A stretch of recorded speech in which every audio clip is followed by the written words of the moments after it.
नमस्कार दोस्तों, हर्षित द्विवेदी एजुकेशन द्वारा बनाया मॉक क्वेश्चंस फॉर प्रीलिम्स 2021 में आपका स्वागत है। मेरा नाम है विनीत सागर। 20 फरवरी 2021 का इंपॉर्टेंट क्वेश्चंस देख लेते हैं। आगे जाने से पहले दोस्तों लेक्चर पर लाइक का बटन जरूर दबाइएगा। चैनल को अब तक सब्सक्राइब नहीं किया हो तो सब्सक्राइब भी कीजिएगा। हमें सपोर्ट करने के लिए आप चैनल के मेंबर बन सकते हो ज्वाइन बटन दबा के। Question number 1, recently Tamil Nadu governor stated that president is the competent authority to decide release of convicts in Rajiv assassination case. Consider the following statements which are correct. Video post कीजिए और answer बताइए। I hope आपने answer किया होगा ना। The answer is option A 1 and 2 only. Statement 3 गलत है। तो दोस्तों basically Rajiv Gandhi assassination case की बात हो रही है। रिसेंटली एक न्यूज आया था, तमिलनाडु गवर्नर ने यह बोला president is the competent authority to decide. देखो, राजीव गांधी असैसिनेशन केस के जो कन्विक्ट्स हैं उसको रिलीज करना ये नहीं करना है, ये डिसीजन प्रेसिडेंट लेना अच्छा होगा, ये तमिलनाडु गवर्नर ने बोला। वैसे गवर्नर के पास भी पावर्स रहता है। अब देखो दोस्तों, हम हमारे स्टेटमेंट्स में कॉन्सेंट्रेट करेंगे जिसमें स्टेटमेंट 1 and 2 सही है, 3 गलत है। तो ये जो पार्डनिंग पावर्स से रिलेटेड कुछ एक्सप्लेनेशन में इधर लिखा हूं, पहले वो समझेंगे, इसके बाद हम क्वेश्चन पर जाएंगे। देखो दोस्तों, हमारे संविधान के आर्टिकल 72 ये कहता है president shall have the power to grant pardons. ठीक है, हर्षित सर ने इंडियन पॉलिटी में आप लोगों को पढ़ाया है आर्टिकल 72 के बारे में, गवर्नर के पावर के बारे में, प्रेसिडेंट के पावर्स के बारे में। ठीक है, इसमें मैं ज्यादा डीप नहीं जा रहा हूं।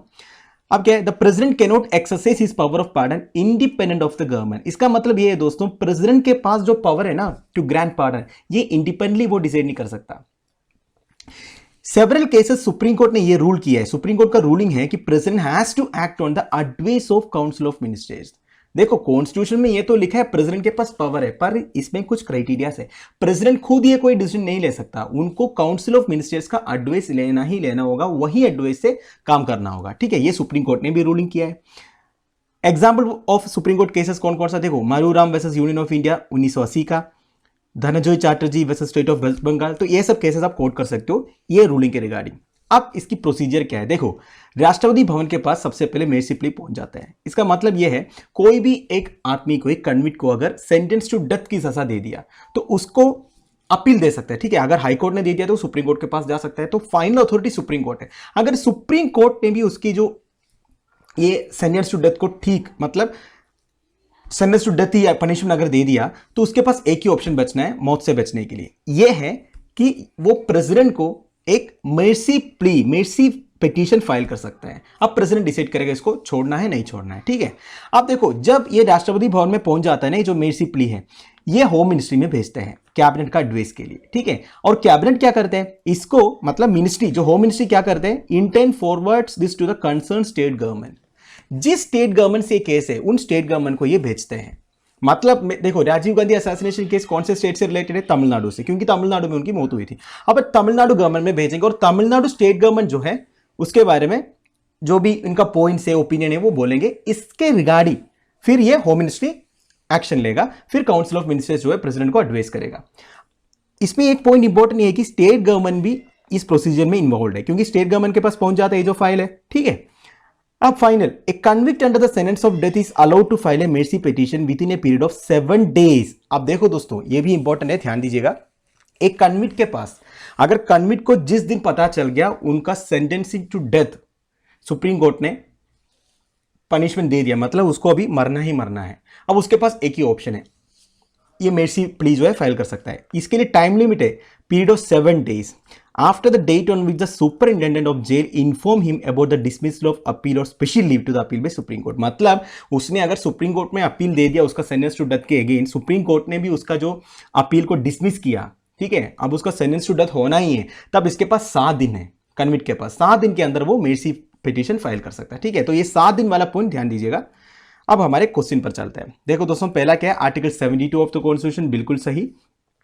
President has to act on the advice of council of ministers while deciding mercy pleas, बिल्कुल सही। सुप्रीम कोर्ट का 2 केस मैंने बता दिया आपको।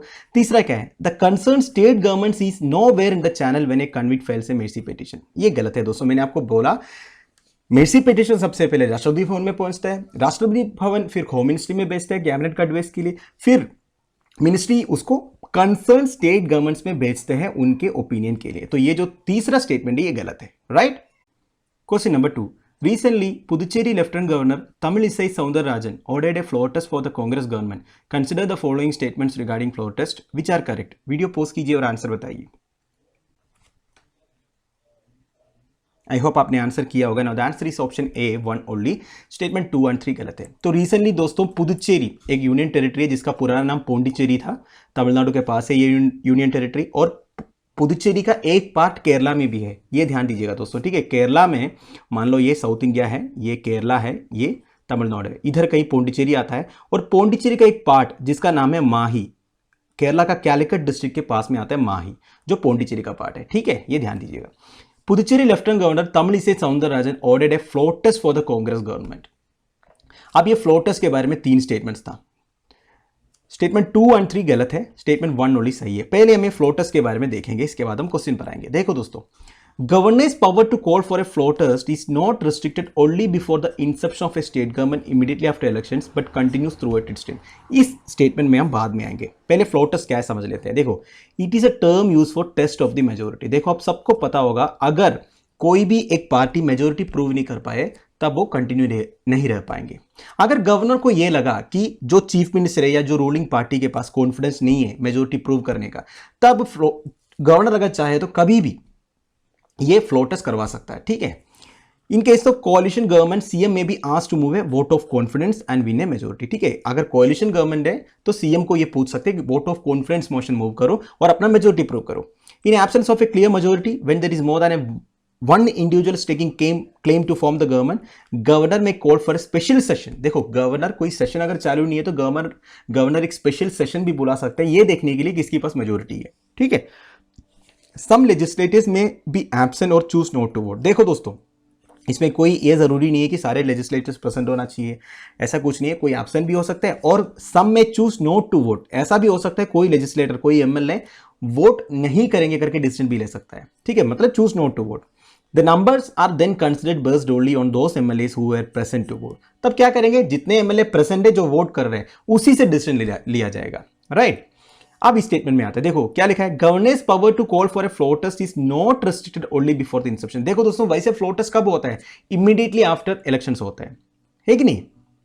तो इसमें कोई रिस्ट्रिक्शन नहीं है, गवर्नर इमीडिएटली आफ्टर इलेक्शन ही फ्लोट टेस्ट नहीं करना है, जिसको जब भी चाहे, it continues through out it's term, कभी भी गवर्नर फ्लोट टेस्ट करवा सकता है। इसके रिगार्डिंग भी सुप्रीम कोर्ट का रूलिंग है दोस्तों, ठीक है।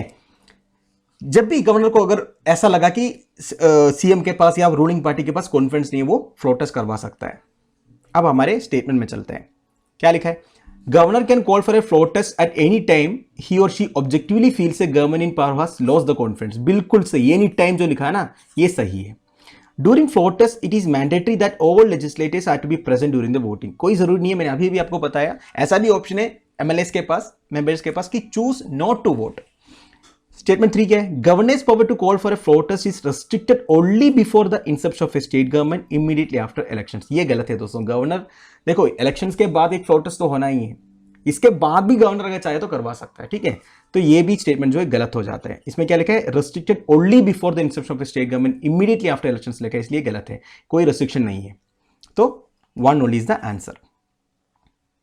Question number 3. Recently, Jammu and Kashmir Delimitation Commission held its first meeting. Consider the following statements regarding Delimitation Commission which are correct. Video post कीजिए और आंसर बताइए। आई होप आपने आंसर किया होगा। Now the answer is option C 1 only. दोस्तों, statement 2 and 3 गलत है। Recently Jammu and Kashmir delimitation commission held its first meeting. दोस्तों, जब से आर्टिकल 370 हटाया तब से डिलिमिटेशन कमीशन पेंडिंग था, तो अब जाके इन्होंने एक फर्स्ट मीटिंग हेल्ड किया। यू न्यूज़ आया था कि नेशनल कॉन्फ्रेंस के कुछ मेंबर्स ने बॉयकॉट किया इस मीटिंग को, इस तरह कुछ न्यूज़ आ रहा था। अब डिलिमिटेशन कमीशन के रिगार्डिंग 3 स्टेटमेंट्स लेकर आए। पहले हम एक्सप्लेनेशन देखेंगे। देखो दोस्तों, delimitation commission is appointed by the president of India, works in collaboration with the election commission of India. देखो, ये कमीशन अपॉइंट करता है president of India and election commission of India के साथ कोलैबोरेट करके ये काम करता है, ठीक है। डिलिमिटेशन क्या होता है, एक कॉन्स्टिट्यूएंसी का बॉर्डर कितना होना चाहिए। देखो, जैसे जैसे पॉपुलेशन बढ़ता है ना, एक सेंसस के बाद डिलिमिटेशन कमीशन जो है कॉन्स्टिट्यूट करते हैं, क्योंकि देखो हर एक साल पॉपुलेशन बढ़ते जाता है, तो एक हर कॉन्स्टिट्यूएंसी में इक्वल प्रोपोर्शन ऑफ पॉपुलेशन चाहिए। तो कभी कभी क्या हो जाता है, एक एरिया में ज्यादा पॉपुलेशन हो जाता है 10 साल बाद, दूसरे कॉन्स्टिट्यूएंसी में कम हो जाता है, तो दोनों का जो बाउंड्री है इस हिसाब से सेट करेंगे ताकि दोनों का प्रोपोर्शन ऑफ पॉपुलेशन जो है ये बिल्कुल सही है, मतलब इक्वल है, और शेड्यूल्ड कास्ट, शेड्यूल्ड ट्राइब्स, इनकी भी पॉपुलेशन जो है प्रोपोर्शनेट होना चाहिए। तो इस हिसाब से डिलिमिटेशन कमीशन जो है अपना बाउंड्री सेट करते हैं। तो ये जो कमीशन है इसको अपॉइंट करते हैं प्रेसिडेंट ऑफ इंडिया। ये इलेक्शन कमीशन ऑफ इंडिया के साथ काम करता है। इसकी कॉम्पोजिशन देखो, रिटायर्ड सुप्रीम कोर्ट जज, chief election commissioner and respective state election commissioners, ये रहते हैं इनके कंपोजिशन। इसमें जो चेयरमैन रहता है ना दोस्तों, मैक्सिमम टाइम्स मैंने देखा है न्यूज में है, ये जो सुप्रीम कोर्ट जज रहता है ना रिटायर्ड, वही रहता है chairperson. The Delimitation Commission is a high power body whose orders have the force of law. It orders cannot be questioned in a court of law. ठीक है, ये इंपॉर्टेंट है, ध्यान दीजिएगा। डिलिमिटेशन कमीशन के पास बहुत पावर्स है और इनकी जो ऑर्डर्स कैनॉट बी क्वेश्चन, कोई भी कोर्ट ऑफ लॉ में क्वेश्चन नहीं हो सकता। अब हमारे स्टेटमेंट्स में आते हैं। देखो, under article 82 of the constitution of India parliament enacts a delimitation act. देखो ये भी इंपॉर्टेंट है, कौन सा आर्टिकल है, आर्टिकल 82 डिलिमिटेशन कमीशन का। ठीक है, और डिलिमिटेशन कब रहता है, हर सेंसस के बाद। ठीक है, हर 10 साल में सेंसस होता है, सोशियो इकोनॉमिक सेंसस जो होता है। तो सेंसस के बाद ही तो पता चलेगा ना कितना पॉपुलेशन बढ़ा या घटा। दूसरा क्या है, delimitation commission is appointed by the chief election commission of India and works in collaboration with the election commission of India. बिल्कुल गलत, क्योंकि इसको अपॉइंट करता है president of India. Chief election commissioner is not a member, ये गलत है दोस्तों। एक्चुअली चीफ इलेक्शन कमिश्नर भी एक मेंबर है। सुप्रीम कोर्ट रिटायर्ड जज रहता है, चीफ इलेक्शन कमिश्नर रहता है, और एक एक स्टेट का जो स्टेट इलेक्शन कमिश्नर होता है वो भी रहता है। Right. Question number 4, what is extinction rebellion recently seen in news. Video post कीजिए और आंसर बताइए। आई होप आपने आंसर किया होगा। Now the answer is option 2, a global environmental movement to compel government action to avoid tipping points in the climate system and biodiversity loss. तो दोस्तों basically extinction rebellion क्या है, एक global environmental movement है, एक international movement आप बोल सकते हो, जो जिसका एम है नॉन वायलेंट सिविल डिसोबीडियंस का इस्तेमाल करके गवर्नमेंट्स को कंपल करना एक्शन लेने के लिए क्लाइमेट चेंज के अगेंस्ट। देखो दोस्तों, आपको पता है बहुत सारी इंटरनेशनल एग्रीमेंट्स है, जैसे पेरिस अकॉर्ड है, ठीक है, क्योटो प्रोटोकॉल है, बहुत सारे मॉन्ट्रियल प्रोटोकॉल, इस तरह बहुत सारे एनवायरमेंट से रिलेटेड प्रोटोकॉल से, इंटरनेशनल ट्रीटीज है। तो गवर्नमेंट का सस्टेनेबल डेवलपमेंट गोल्स में भी क्लाइमेट एक्शन के अगेंस्ट या क्लाइमेट्स को अच्छा करने के लिए, इंप्रूव करने के लिए बहुत सारे प्लान्स हैं। पर गवर्नमेंट क्या एक्चुअली इंप्लीमेंटेशन करता है सही तरह से? तो ये इंश्योर करने के लिए ये जो एक्सटिंक्शन रिबेलियन है, इनका काम ही ये है कि गवर्नमेंट को कंपल करना, ठीक है, अच्छे एक्शंस लेना क्लाइमेट सपोर्ट के लिए, क्लाइमेट को इंप्रूव करने के लिए, एंड इनको ये रिलेशन देना बायोडाइवर्सिटी लॉस कितना हो रहा है, risk of social and ecological collapse कितना है, ये सब। अब एक्सआर के बारे में देखो, एक्सटिंक्शन रिबेलियन जो है ना, इसको एक्सआर भी बोलते हैं, ठीक है, इसका एब्रिविएशन है। XR was launched in the UK United Kingdom on October 31, 2018 as a response to the report by United Nations Intergovernmental Panel on Climate Change. देखो आईपीसीसी आपने सुना होगा, यूएन का एक रिपोर्ट था, यूएन का एक एजेंसी है, तो इनका एक रिपोर्ट था। इनका रिपोर्ट में यह था main point, we have only 12 years to stop catastrophic climate change and our understanding that we have entered the 6th mass extinction event। ठीक हो, ये जो intergovernmental Panel on Climate change ने ये बोला था रिपोर्ट में कि हमारे पास अभी 12 साल ही बचा है एक बहुत बड़ा कैटास्ट्रोफिक क्लाइमेट चेंज को रोकने के लिए। तो इसके बाद ही ये जो एक्सआर रिबेलियन, जो एक्सटिंक्शन रिबेलियन बोलता है ना, इस तरह एक रिबेलियन शुरू हुआ था कि गवर्नमेंट्स को कंपल करने के लिए, उनको रिलैक्सेशन देने के लिए जल्दी कुछ action low.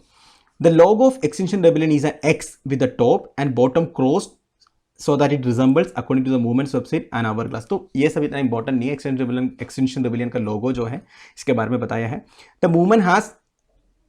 Movement now has a presence in 75 countries including India. ठीक है, इंडिया में भी है। अब ये एक्सटिंक्शन रिबेलियन जो है न्यूज में इसलिए आया था दोस्तों, जो क्लाइमेट एक्टिविस्ट दिशा रवि, उनका नाम वही है ना, दिशा रवि शायद नाम है, उनको अरेस्ट किया था ना, तब ये एक्सटिंक्शन रिबेलियन के बारे में बात चल रहा था। ठीक है, तो ये न्यूज में अभी इसलिए आया है। तो ये एग्जामिनेशन पर्सपेक्टिव में थोड़ा सा इंपॉर्टेंट है। ये एक्सटिंक्शन रिबेलियन क्या है, इसकी बेसिक नॉलेज आपको होना चाहिए। अब answer is question number 5, consider the following statements which are correct. Video post कीजिए और आंसर बताइए।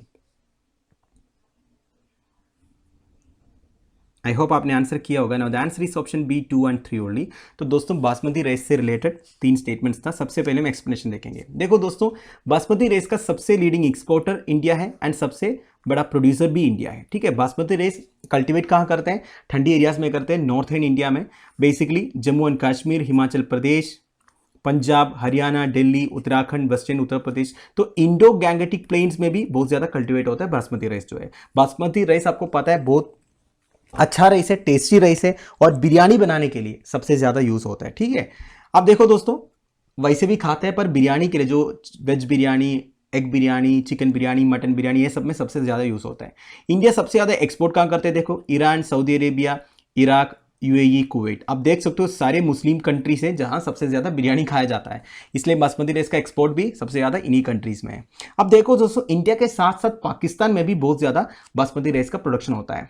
रिसेंटली एक न्यूज़ भी आया था, इंडिया एंड पाकिस्तान के बीच में थोड़ा प्रॉब्लम हुआ था, जीए टैग, मतलब पाकिस्तान ये बोला था बासमती राइस हमारा है और इंडिया ये बोला था तुम्हारा कुछ नहीं, हमारा है, हमारा origin of production basmati rice का एक्चुअली इंडिया में है। इसलिए ये डिबेट चल रहा था क्योंकि यूरोपियन यूनियन में भी ये जो बासमती राइस का एक्सपोर्ट होता है, ठीक है, तो पाकिस्तान ये चाह रहे थे, पाकिस्तान जीए टैग वगैरह मतलब ज्योग्राफिकल इंडिकेशन टैग वगैरह दे के इसका एक्सपोजर को मार्केट करना चाह रहा था, पर इंडिया ने उसको रोका। इंडिया ने बोला जीए टैग आप कैसे ले सकते हैं, एक्चुअली जीए टैग हमने ऑलरेडी दे रखा है इसको, एक्चुअली बासमती राइस का ओरिजिन जो है इंडिया में है। तो इस तरह एक बात चला था, वो अलग बात। अब देखो, on February 15, 2016 agricultural and processed food products export development authority APEDA, an autonomous organization under the Department of Commerce in India, registered basmati rice as a product with geographical indication। तो हम ऑलरेडी 2016 में ही बासमती राइस को geographical indication tag दे चुका है, और ये दिया कौन, agricultural and processed food products export development, बहुत ही ज्यादा इंपॉर्टेंट है APDA। ये कौन से मिनिस्ट्री के अंडर आता है, मिनिस्ट्री ऑफ कॉमर्स के अंडर, ठीक है। अब हमारे स्टेटमेंट्स में चलते हैं। अब देखो दोस्तों, स्टेटमेंट 1 क्या कह रहा है, India is the leading exporter and Pakistan is the leading producer. बिल्कुल गलत। इंडिया एक्सपोर्टर भी है, प्रोड्यूसर भी है, सबसे बड़ा बासमती राइस का।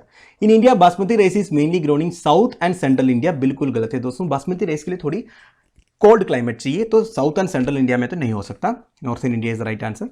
Agriculture and processed food products export development authority APEDA has registered basmati rice as a product with GA tag. बिल्कुल सही है दोस्तों, तो 2 and 3 only is the answer.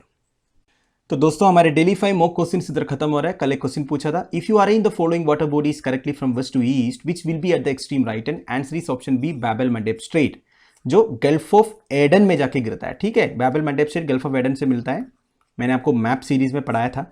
आज का क्वेश्चन देखो, according to the Indian table of precedence which of the following position, rank or person is above Bharat Ratna holders. आपको मैं और एक क्लू देता हूं, भारत रत्न होल्डर्स का पोजिशन जो है 7 अल्फा है, तो इसके ऊपर इन चारों में से कौन सा है, ये मुझे आप कमेंट बॉक्स में बता दीजिए। तो दोस्तों हमारे वीडियो इधर बंद कर रहा हूं, मैं उम्मीद करता हूं आप लोगों को मेरे वीडियो से कुछ यूज हो रहा है। मैक्सिमम शेयर कीजिएगा दोस्तों, और जितने लोग इस वीडियो को देख रहे हैं लाइक एंड कमेंट के बिना मत जाइएगा। अब जितना लाइक और कमेंट करोगे उतना यूट्यूब हमारे वीडियोस को रेकमेंड करेंगे। व्यूज़ बढ़ाना दोस्तों, 500-600 से ज़्यादा व्यूज़ बढ़ ही नहीं रहा है, 1000 तक तो पहुंच जाए तो आप लोग कोशिश करोगे तो हो जाएगा। बहुत मेहनत लगता है वीडियो बनाने में। लेक्चर की PDF एज यूजुअल आपको टेलीग्राम चैनल में मिल जाएगा। Thank you for watching, bye bye, have a nice day.